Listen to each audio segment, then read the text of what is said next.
இந்த ஊழியத்தை ஆரம்பித்த நாள் முதல் கொண்டு கர்த்தர் முதலாவது என்னை நடத்தினார். அதுக்காக தேவனுக்கு நன்றி செலுத்துகிறேன். நான் இந்த ஊழியத்தை ஆரம்பித்த நான் 1986 திருச்சி நகோமியா பைபிள் காலேஜ் முடித்தேன். ஆனால் அதுக்கப்புறம் நான் இந்த பக்கமே வரல.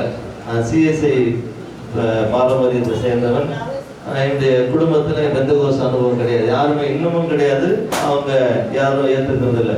ஆனாலும் கூட என்னுடைய மனைவி பாம்பேல திருமணம் நடந்தது, என் வாழ்க்கை சூழ்நிலைகள் நடந்தது. ஆனாலும் நான் முதலாவது நான் ஊழியத்துக்கு ஒப்பு கொடுத்தது பாம்பேல தான் ஒப்பு கொடுத்தேன். பாம்பேல ஜான்சன் அண்ட் ஜான்சன் கம்பெனியில் வேலை செய்து கொண்டிருந்தேன். அந்த கம்பெனியில் வேலை செய்துக்கணும். ஒரு நாள் அதிகாலை 4 மணிக்கு நான் என் மனைவி பிள்ளைகளோடு அந்த அனுமான் பாடான்னு சொல்லி ஒரு ஏரியா இருக்குது, அந்த இடத்துல நாங்கள் வேலை செய்து கொண்டு தங்கியிருந்தோம். அங்கே வாடகை வீட்டில் இருந்தோம். அங்கே எனக்கு ஒரு கை ஒரு கால் வரல, ஹாஸ்பிட்டல் போனோம். நிறைய சம்பவம் நடந்து சொல்லுறதுக்கு நேரம் இல்லை.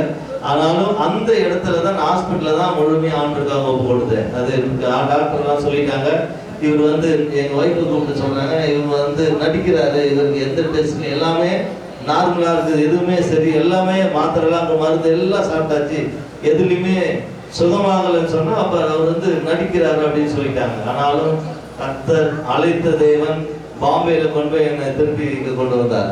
இல்லையா? பாம்பேல திருப்பி கொண்டு வந்தார்.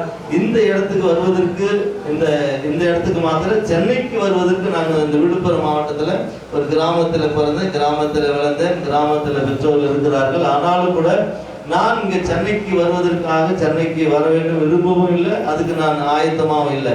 ஆனால் கர்த்தர் முன்குறித்த நோக்கத்துக்காக என்னை வேற ஒரு ஊழியக்காரர் மூலமாக இங்கே கொண்டு வந்தார். இங்கே கொண்டு வந்து என்னை அனாதையாக விட்டு விட்டார்கள். இங்கே கொண்டு வந்து என்ன அனாதையாக விட்டுட்டாங்க. என்னை சிம்சன் கம்பெனியில் வேலைக்கு வச்சுட்டாங்க. எங்கள் ஒய்ஃபு அவங்க வீட்டில் வேலைக்காரியாக வச்சுக்கினாங்க. ஊழியத்துக்குன்னு கொண்டு வந்து என்னை சிம்சன் கம்பெனிக்கு இருக்கிற சிம்சன் கம்பெனி காலையில் 8:30 மணிக்கு போவேன், நைட்டு 8:30 மணிக்கு தான் வெளியே வருவேன். அதுக்கப்புறம் ஊழியத்துக்கு போவேன், சண்டே மாத்திரம் தான் போவேன். எங்கள் ஒய்ஃப் அவங்க வீட்டில் வேலைக்காரியாக இருந்தாங்க.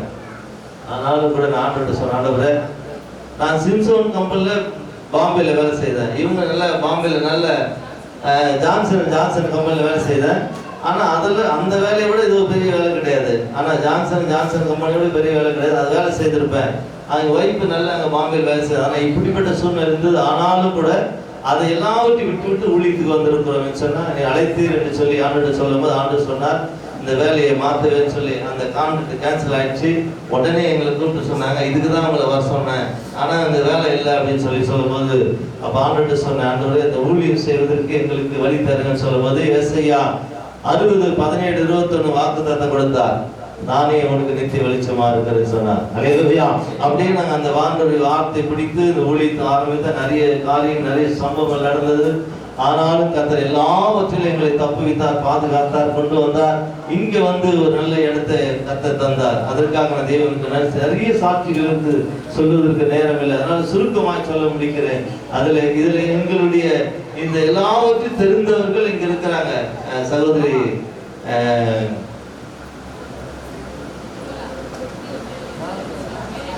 மேரி அம்மா, அவங்களுக்கு தான் எங்களுடைய நிலைமையெல்லாம் தெரியும். மேரியுடைய அவங்க தகப்பனார், அவங்க மேரியுடைய ஃபேமிலி எங்களுக்கு நாங்கள் எப்படி கஷ்டப்பட்டோம், எப்படி இருந்தோம்னு எங்களுக்கு எல்லாமே தெரியும். அவங்க அவங்க குடும்பத்தோடு கூட நாங்கள் அப்போ அந்த கஷ்டப்படுகிற நாட்கள் அவங்களோடு கூட இருந்தோம். இன்னும் எங்களோடு கூட நாங்களும் அவங்களோட ஐக்கியத்தோடு இருக்கிறோம். ஏன் இதை சொல்ல கேட்டீங்கன்னா, பழையவைகளை மறந்து போகிறது மனுஷனுடைய இயல்பு. ஆனாலும் கர்த்தர் நான் அறிந்திருக்கிறதுனால பழையவைகளை மறவாதபடி இன்னும் அவங்க குடும்பத்தோடு நாங்கள் ஒரு ஐக்கியத்தோடு ஒரு குடும்பமாக சகோதரி வாழ்ந்து கொண்டிருக்கிறோம். அவர்கள் நாங்கள் கஷ்டப்படுகிற நாட்கள் எங்களோடு கூட அவர்களும் எங்களுக்கு நிறைய ஊழியத்துக்கு உதவிகளை செய்திருக்கிறார்கள். அதற்கான தேவனுக்கு நன்றி செலுத்துகிறோம். இன்னும் என் மத்தியில் விசேஷமாக சகோதரி இருக்கிறாங்க, சகோதரர் இருக்கிறாங்க. சகோதரர் அன்புராஜ் அவர்களாம் நாங்கள் கஷ்டப்படும் போது எங்களோடு கூட இருந்திருக்கிறார், அதுவும் அவரோடு இருக்கிறார்.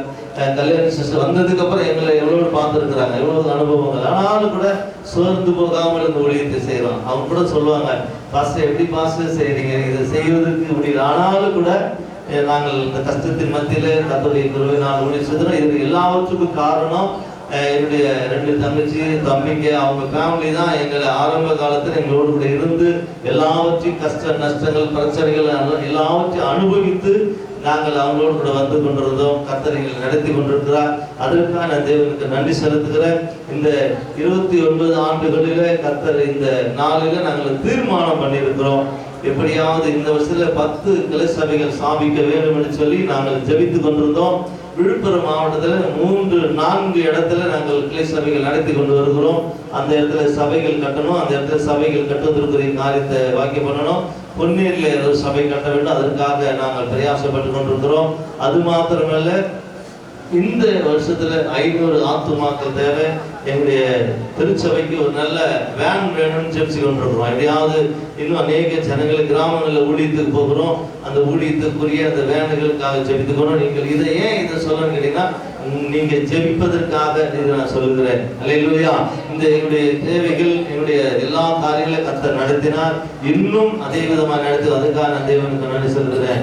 இப்போது நாம் இந்த ஜெபம் எல்லாவற்றுக்காக எல்லா காரியத்துக்காக தொடர்ந்து ஜெபித்துக் கொள்ளுங்க. கர்த்தர்களை ஆசீர்வதிப்பாராக.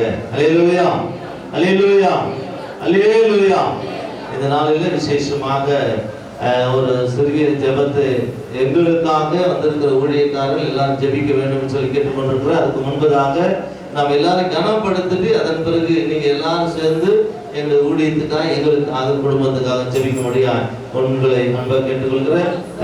வருகிற நாட்களில் செந்தில் அவருக்கு பிறந்த நாள் வருது. அவருக்காக ஜெபிக்க போகிறோம். குடும்பமா முன்னாடி வாங்க, உங்களுக்காக ஜெபிச்சிருவோம். செந்தில் தரிசனி அவர் குடும்பத்துக்காக பிறந்த நாள் வருது. அவருக்காக ஜெபிக்க போகிறோம். நாம் இந்த நாளில விசேஷமாக நமக்கு 22 சூப்பர் கத்த நல்ல 22